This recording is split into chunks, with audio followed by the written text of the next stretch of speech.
Have you got the wrong idea about personal knowledge management? Well, you've come to the right place.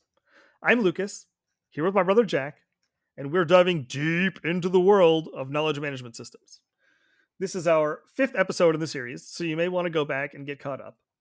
But we're in the midst of thinking about the ways that computers can help us access information more efficiently in our personal knowledge management routines. As always, being wrong is about embracing subjective experience over objective truth. We're not interested in being correct, we just want to explore our own insights and opinions. So, Jack, remind me where we left off. Well, last week we were sort of thinking about storing our knowledge, how we take it in and the methods in which we would use to do that, and then sort of how we would want to structure it so we can think about what we're talking about this week, which is, organization and structure. That was last week's topic, of course. We wanted a good way to think about how to organize the knowledge, structure it, so we are set up perfectly for this week's conversation. Yeah, that's right. And we're thinking in particular about kind of this pattern of first we capture information, then we need to access it, and then we need to take action on it. And we're sort of in the middle part here where we want to access our information more efficiently. So maybe the right place to start is sort of information retrieval. How do we get information out of these systems in when we need it, right? Yeah, I mean, we already have some semblance of good functionality to do these things. If you use an app like Notion, it has pretty well built out features to just, search through all of your notes and get you some information that's similar to what you're looking for. But as we look forward, we have to understand what's going to be coming towards us. And those are going to be things like searches which can use AI to search for your information. It can have a little bit of context and stuff like that. It's not just going to need to be so explicit and maybe sort of almost like a control F search through a page. I think this is an important point because the biggest benefit that we're getting from AI systems right now is kind of semantic understanding rather than keyword searches. And I was even just dealing with this today where I wanted to go back and find my notes about some project that I was working on, I think related to screenwriting. And I wanted to get, there was a word that I had in mind or a phrase that I had in mind. I couldn't remember quite how I had phrased it. And so I was just kind of searching haphazardly for keywords and hoping to stumble upon the right thing. And it turns out that I hadn't even used the phrase that I thought I used in Notion. And so it was like I had to go to find an old ChatGPT thread. Like it was just crazy to try to find all that information. So if we could get these systems to help us search more efficiently through the corpus of knowledge that we have stored. Once we've got it all in there, we need to be able to get the pieces that we care about out at the right time. This is a good point. It's not only about just being able to, like pick out the information that you need, but also save yourself the time. And that time is valuable. Obviously, time is valuable. Time is money. That's a great phrase to think about with this because it's will kind of become sort of unmotivating to like sit through and look for all of this information and then you're 15 minutes deep and you're sort of just frustrated and you're out of the flow of work and now you're not so motivated to do what you wanted to do before. And of course you should have the discipline to be able to stick with it and be, rigorous with your work, but you can't ignore the psychological challenges that will come with stuff like that. It's going to be frustrating, it's going to be tough, it's going to be difficult. However, as life is life and we have things which can aid us in these practices, it's good to know that there are things which will be able to help us do these, sort of things which can drive frustration. So you can save yourself that 15 minutes and then really be good and motivated about what you want to do. And that 15-minute time span right there could be enough to send you down another rabbit hole, which could take you another hour through your work. So, really, it's sort of just another aid. It's another way to enhance what we're doing. If you want to go back to that model we came up with a couple of episodes ago, the core model, capture, organize, retrieve, enhance. I feel like the again we just talked about storage last time, so we have kind of dealt with capture. Organize here is the word that's coming to mind because as you're talking about this stuff, it's like it being able to find what you need is a question of how well it's organized. And I think my biggest hope for AI enabled systems is that they're going to offload some of that organizational effort that we have to put in manually right now. And beyond just organization, I feel like one of the cool things that can happen is just being able to extract the useful bits of information, even if it's not exactly what you wrote. It's like if you have a question, being able to just query your knowledge base in a way in natural language that it can understand and respond to you with something you have specifically told it before and it has that memory. That is really what would have helped me, at least in the context of the problem I was just talking about. So this is interesting because there's a big difference between like computer speak and human speak. And I know you and me have were talked about last time after we had finished recording about this sort of AI competition that is being held to create an it's sort of like about around AI baselines. I think you remember this, right? Well, there's a benchmark that it was created. This is the ARC benchmark. I think it's the abstraction and reasoning corpus. I can't exactly remember what it is, but yeah, it's this essentially the challenge to get beyond simple memorization in AI and towards the ability to reason effectively and abstract concepts.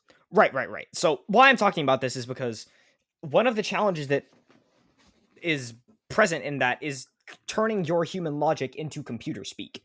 And I think you were talking about being able to talk to your computer in human language would have been something that greatly aided you here. So just thinking about that, it is incredibly helpful and useful now with ChatGPT that it can sort of interpret your language in ways that Google searches didn't used to be able to. You know, you used to be able to Google searches to get a good Google search, you had to use like, you might have keywords or like braces or caps or quotations to try and highlight things.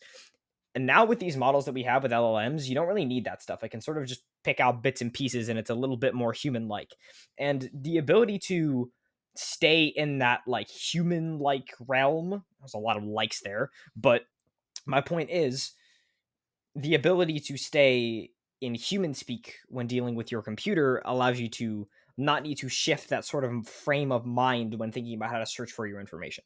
Yeah, I think the notion of abstraction and reasoning, like we don't necessarily need to get to the point where we have those capabilities to have useful interactions with our notes. Like I think the level of linguistic understanding that LLMs provide is sufficient for what I'm talking about here.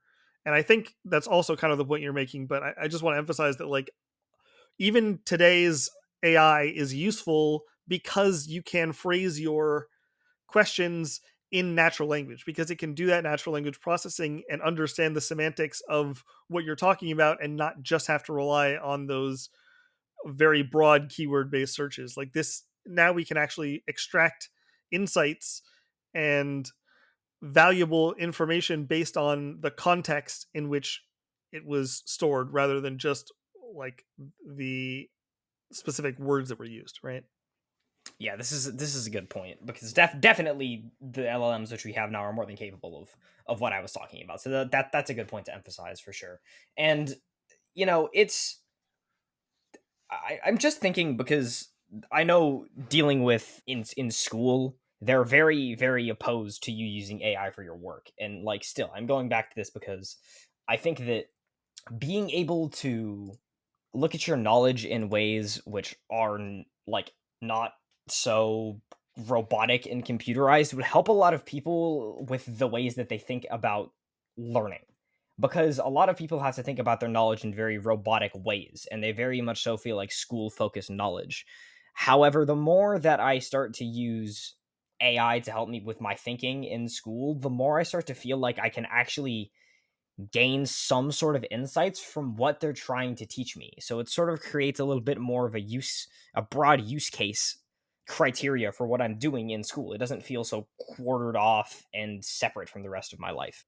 I think I got a little bit distracted because I kept wanting to finish out that discussion on retrieval, but I was starting to head towards organization, which it feels to me is more of what you're talking about here, because it's not about using AI is bad if you're like even if you're doing schoolwork. I think it's the way you're using AI that matters. Like you were describing it in a way where you're not having it do the work for you, you're having it help you organize your knowledge and understand things yourself. Like you're trying to learn with it as a partner, helping you enhance what you're already understanding and take you to the next level.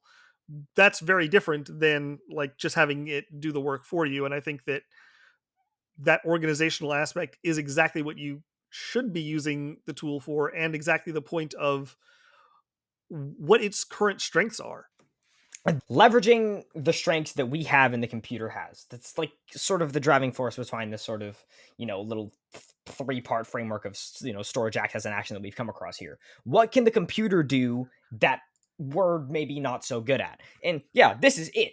The ability for it to sort of be able to organize and help you, learn with your knowledge, because it has such broad context of everything at all times. You don't need to quarter it off because, of course, I will use my school example again. I got 5 different subjects to think about because I play a sport. But trying to think about the context of every single, like subject independently is like quite difficult to do. So having an AI model which knows the context of what I'm talking about and stuff like that can, remind me of important things which I need so that I'm not trying to waste my brain power on, oh, can I remember what we did 2 weeks ago in chemistry with stoichiometry? I don't have to remember that. It can just give me a little refresher, and then my brain can get jogged again, and I can get back on track to what I'm trying to do. So again, I want to emphasize the point of it's a way to help you. If it's doing your work for you, that's not what we want AI to do here. The whole point is that it can enhance everything that you're doing and aid you. I think the biggest point there is that you have this capability now to sort of categorize things and organize them based on, I mean, you were saying specifically subjects in school, but this could be any kind of subject areas where if you have AI to assist you, it can kind of keep track of what information belongs in what category. And it's a lot easier to retrieve information when you need it from that specific subject. And so I think that this is something that helps us in personal knowledge management because we don't necessarily have to do all of that work of segmenting knowledge and trying to remember what's applicable where and when I was last working on this thing. If we can have these systems be able to recall the context in which we were working previously, and now we're trying to continue that thread, there are so many threads going on in our lives that if it can help us pick up from where we left off, even like I asked you at the beginning of this episode, like remind me, like where were we, where should we go next, like that, if the AI can do stuff like that for us, it just helps move the conversation right along. I think it's incredibly powerful once it starts to become more integrated and more usable. And I mean, now it's sort of got me thinking about like, what happens when it can start to sort of literally just like dynamically do this stuff as you're updating your other knowledge. Having an assistant which can like work with you on things that you're not doing to keep things relevant and up to date would be like it's like sort of unfathomable to think about how much it would speed up and accelerate my workflow. Like having this assistant which can like update your folders and create them and then do these like tags for you and do all the organization and almost sort of like keep track of your version history, show you sort of the progression of your thoughts in a synthesized manner that isn't just so you've replaced this with this, but it can give you like that you had this insight which led you to this choice and decision. It will give you a really good way to sort of map out your progress and your like achievements as you're moving through your fields of knowledge. I think you're on the right track exactly there. Like that, when I'm imagining this, it's doing all of that effort that you put into thinking about how you're structuring your system and like where you're keeping track of what. I think you will have to do less and less of that, and you can focus more and more on just making progress on the things that you need to do next. And this system should eventually even be able to help prompt you like, oh, remember you were working on this, the next step is this thing, and like now you don't need to remember that that's where you were, that's what you wanted to accomplish. Now it's like, oh hey, maybe try doing this, and you're like, oh yeah, I totally need to do that, let me just get it done. It feels like a different way of interacting with your productivity system, like whatever it is. And I use productivity kind of in a similar way. Like I think personal knowledge management, one use case of that is sort of productivity in general. So you're trying to keep track of your stuff so that you can stay productive.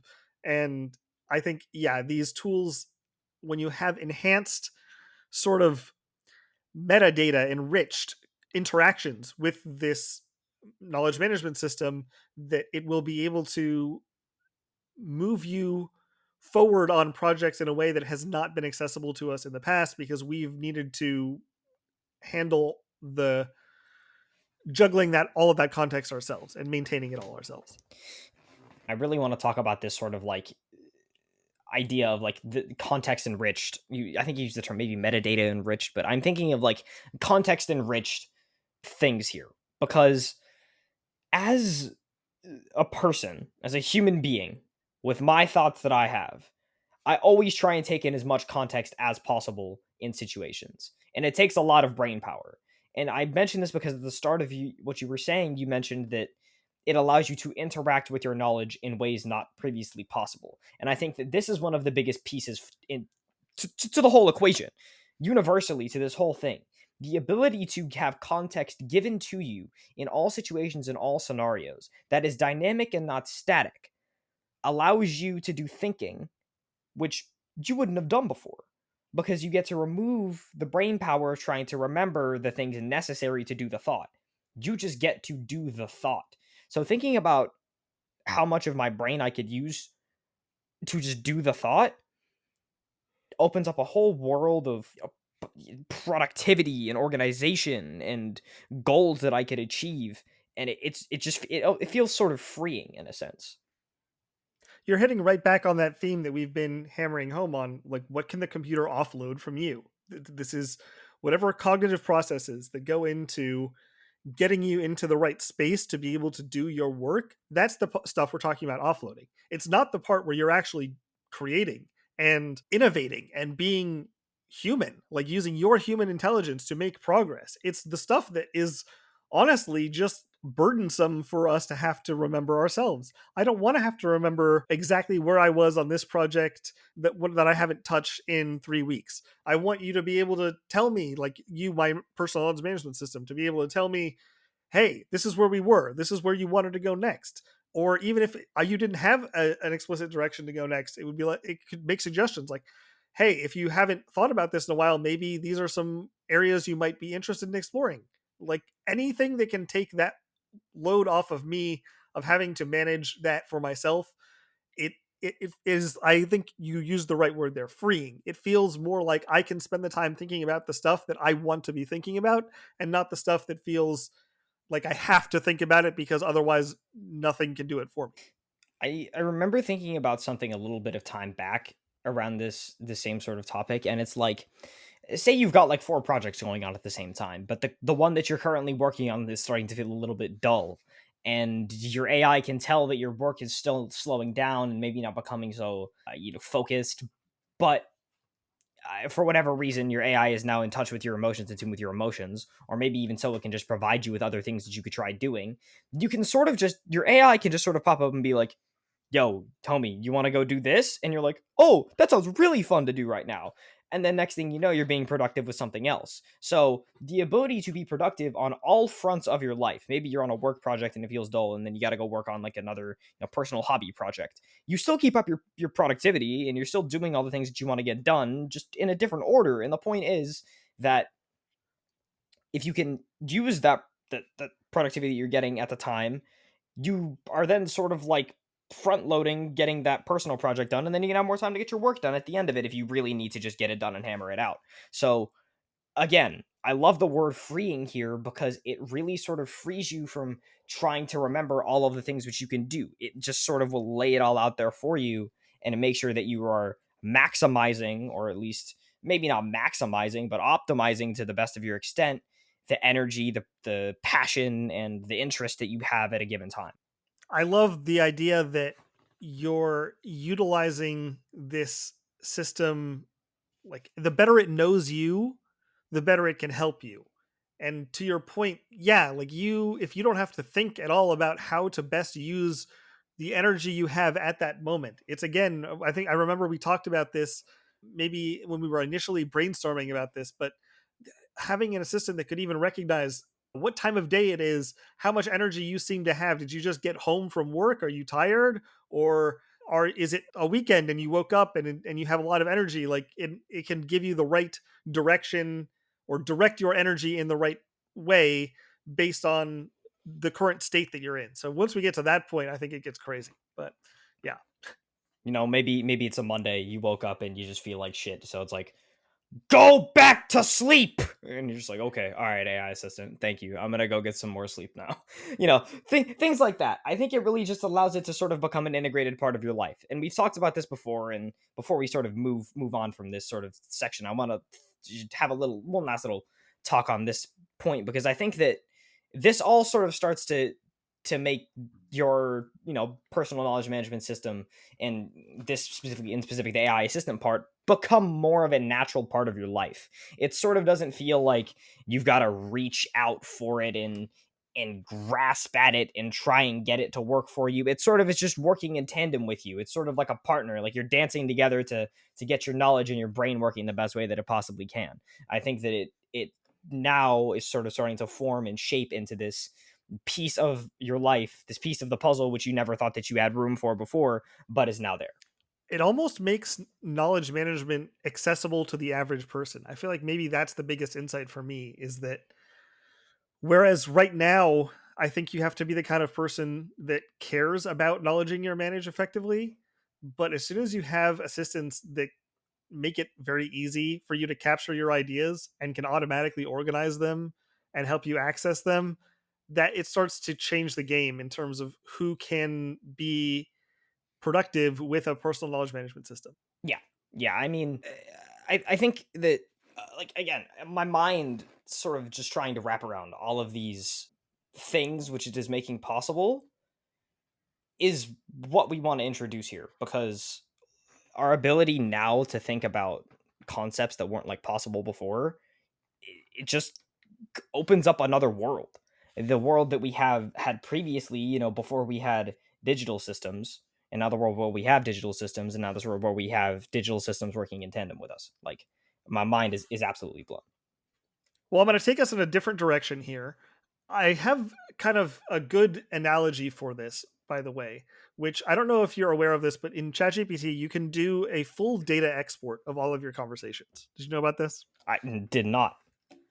Okay. But it comes out in, a very structured data format, and like unless you know what you're looking at, it would probably be entirely useless to you. So luckily, because I am software man, I like can parse this JSON data and pull out the relevant pieces. But the reason I was doing this is actually again related to not being able to find the information I wanted in my Notion, and I wanted to search my ChatGPT history, but there's no way to search across conversations in the ChatGPT app. So I was trying to pull out the right conversation by doing some more advanced search techniques just in a Python script. And what I realized is that this what would really help me is actually if I wrote a program that could parse that thing and sort of summarize all the different kinds of conversations I have with ChatGPT, so it could very quickly tell me like, oh yeah, if even if it just categorized, yeah, what those things are and kind of did this organization step that we're talking about, but being able to summarize what those things are in a way that I could more easily find what I needed to. I think this aspect of summarization is another important part of the retrieval or access part of the knowledge management system. Like not just being able to get the information you need, but to remind yourself what information is even in there in the first place is the point. Yeah, that's actually a really fun analogy.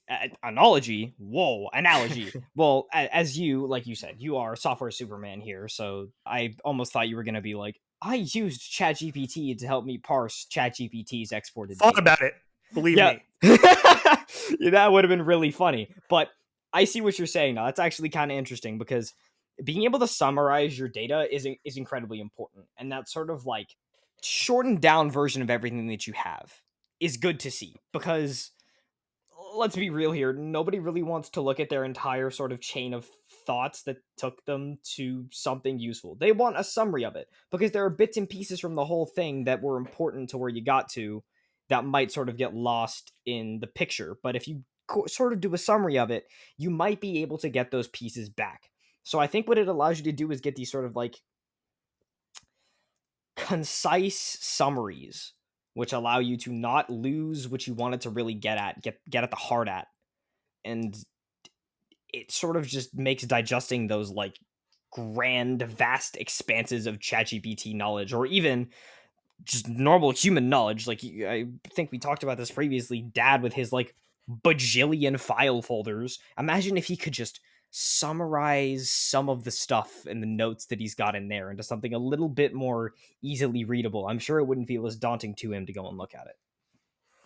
I was just trying to even imagine how it would be if you had, like, this is almost silly, but if you think about it, like, imagine the AI is sort of like writing articles, like, about all the research that you've done in a certain place, and you can go find very specific articles about like what you were thinking about that is a summary of the work that you did, or maybe like as you're doing research you have a backlog of research that you need to be able to, that you wanted to go through, and it goes through and like summarizes those things and extracts relevant insights based on what you're trying to think about, and it's able to present you these like summaries and say like, hey, was just thinking about this idea, like here's some thoughts, and like this is stuff that isn't entirely challenging. Like you could do this yourself if you had the time, but it's a task you can kind of offload to this assistant to do for you. And this starts to get, I guess, into the next episode. We'll probably talk about this more, but the idea of like what actions you can take with the knowledge base you have. But I think again, summarization, getting to the point where you have these summaries available is going to be a big part of that. The ability for your AI to sort of give you like focused summaries of certain things in part of your data will be very cool. And I'm also thinking about the fact that like your AI will also be able to give you like visual representations. It doesn't have to just be words or data. Some people really like looking at visualizations, mind maps, shit like that, or even charts and graphs. I mean, I certainly enjoy looking at like a nice line chart. Like I'm not gonna lie, it's tickles my feathers in a very nice way to look at some data plotted out very nicely. That's sort of hard to do with knowledge, but certain things, numbers, very raw data stuff might be good to plot out that way. But certainly looking at things in a visual way will help you a lot with what you're looking at. Maybe, even just a frequency of conversation. How much time do you spend talking about, if you're me, cars versus boxing versus music versus the wrong idea versus school versus, whatever of my bajillion interests. Sort of starting to see how much time I spend doing certain things and my frequency of talking to them will just give you an interesting insight into who I am as a thinker. I love that actually, because you would immediately start to see if you're spending, because I think you would have an idea of how much time you ideally want to spend on each of those things, like based on what you think your priorities are. And then you can see if what you believe your priorities are matches up with what you actually spend time doing. And then it can help you even align those things. And I feel like that is, like you said, it's a very simple kind of graph, but you can get so much out of that. In fact, though, this really starts to feel like now we're wanting to talk about the actions you can take based on the insights. So I almost want to move us into the next episode. Yeah, I'm fine with that. I like this. This was a pretty short and sweet one. Is there anything else you would like to say? I know you want to move into the next one. Anything else you want to touch on before I take us home? No, I think that's it. All right, sweet. Well, if you guys enjoyed this Wrong Idea episode, you can find more content just like this at The Wrong Idea on Instagram, TikTok, and X. And until next week, keep being wrong. Got a thought that challenges the norm? We want to hear it. Post your wrong idea with the hashtag Wrong Idea. That's RONG idea. And join the conversation. Who knows? Your perspective might just be featured in a future episode. Remember, in a world of endless perspectives, all ideas are wrong ideas. Until next time, keep thinking, keep challenging, and keep embracing the unconventional.